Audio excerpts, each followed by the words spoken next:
Welcome again to our channel, Linear Equations in Two Variables and Using Method of Cramer's Rules. So, ang unang gagawin natin, dalawang solution gawin natin. So, ang unang gawin natin by eliminations. At yung pangalawa ay Cramer's Rules. I-compare natin yung sagot nila. So, sa example natin, meron tayong dalawang equation, 3x minus y equals to 1, 2x plus 3y equals to 8. So, pwede tayo dito mag-multiply kahit saan dito.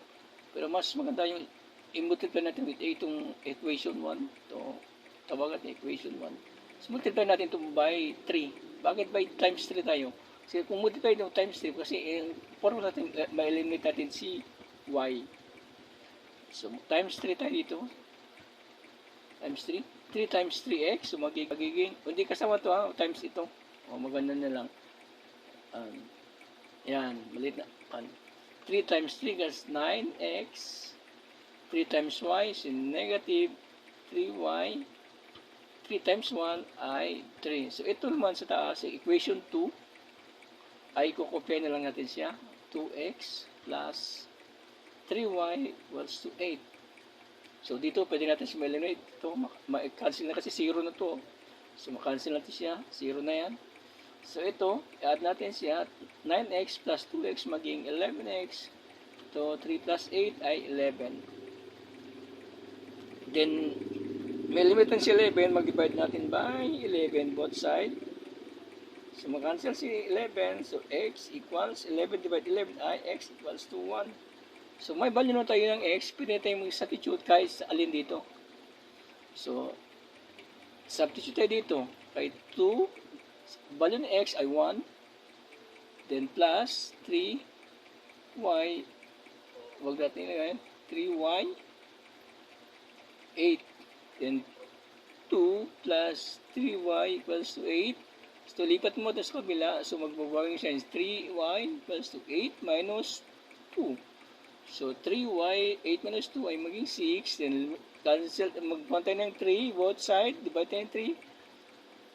y, 6 divided 3 ay 2. So, meron tayong, si value ng y ay 2, si value ng x ay 1. So, using Cramer's rules naman tayo. Value ng x, si boborin kasi natin ito, x natin ay 1, at saka si y ay 2. So, boborin mo natin to. Cramer's rule. Una, pag Cramer's rule, kukunin mo natin yung determinant niya. So, yung determinant niya, yung 3, determinant of D. So, yung 3, saka 2, and negative 1, saka 3. Then, to, multiply natin to. 3 times 3. So, 9. Pag positive, pababa. So, 9. Pag pataas, negative. Multiply ito pataas. 2 times 1. So, negative 2. Then, 9. Negative times negative. Yung positive 2. So, yung determinant natin ay 11. Using Cramer's rule, so meron tayong value ng determinant. So, x.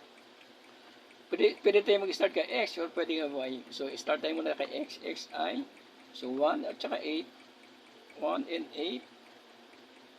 At saka yung y, dito negative 1 yan. Negative 1 at saka 3.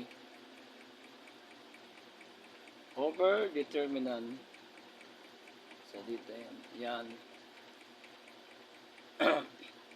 Since yung determinant natin, ayan mo na ito 11. So, ito, multiply 1 times 3, so magiging 3. 8 times 1, so magiging negative. So, negative 8.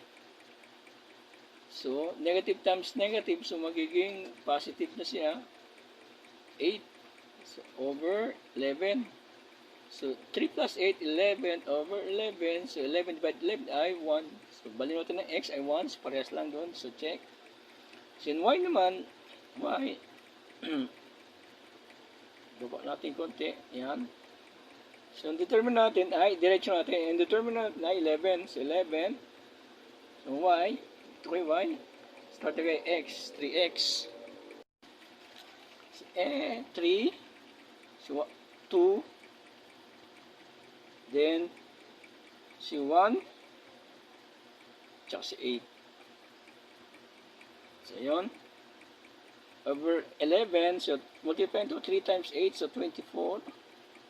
Kapag pataas, negative yan ang negative. 2 times 1 ay 2. 24 minus 2 ay 22 over 11. So, 22 divided 11 ay 2. So, check. Y equals 2. So, check. So, parehas lang yung sagot nila by elimination at by Cramer's rule. So, thank you. Bye-bye.